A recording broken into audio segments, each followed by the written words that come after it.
So where is Jesus in Swedish Christmas celebrations? I'll let you know, but it's a bit of a history lesson. All human civilization have been looking at the heavenly bodies, and to every single one of them, the winter solstice has been very important.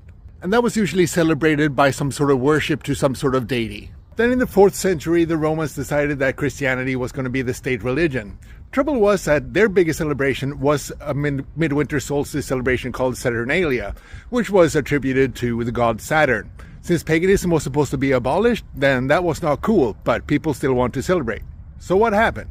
Stay with me, it's all connected. There was no recorded date for Jesus' birth, but Pope Julius I had a bright idea.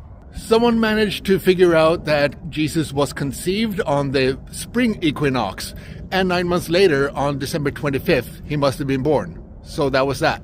That conclusion doesn't seem to be by coincidence, because December 25th is right when Saturnalia happens. So all they needed to do was to keep people celebrating that, but rebrand all activities and call them Christian, and attribute them to events that happened during the Nativity story. So the gift giving that was going on, they changed that over to be about the 3 wise men giving Jesus presents. The candles that they burned, that was the bringing of light and all that stuff. So basically they just shifted the branding of Saturnalia to be a celebration of Jesus' birth, even though there was no record that Jesus actually was born that day. People were cool with that, and it was a successful change.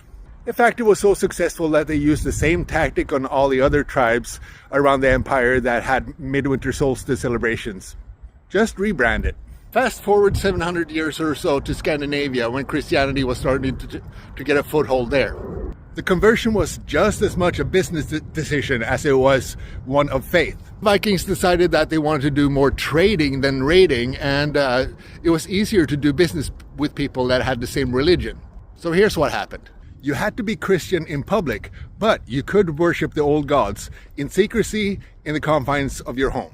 So when it came to the winter solstice celebrations that usually happen on December 21st or 22nd, it was just move it a couple of days, call it that it's about Jesus, and change the meaning of the things that you did, and Bob's your uncle.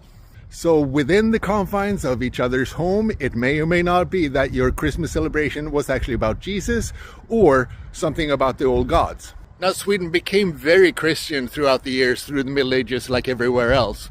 But fast forward to about 100 years ago, and the religiousness of the country started to decline steeply. Many traditions had changed and evolved, and some have been added and some removed. One of the things that had been added through the centuries was that on Christmas Eve, you got up very early in the morning to go to church service. There were also the additions of the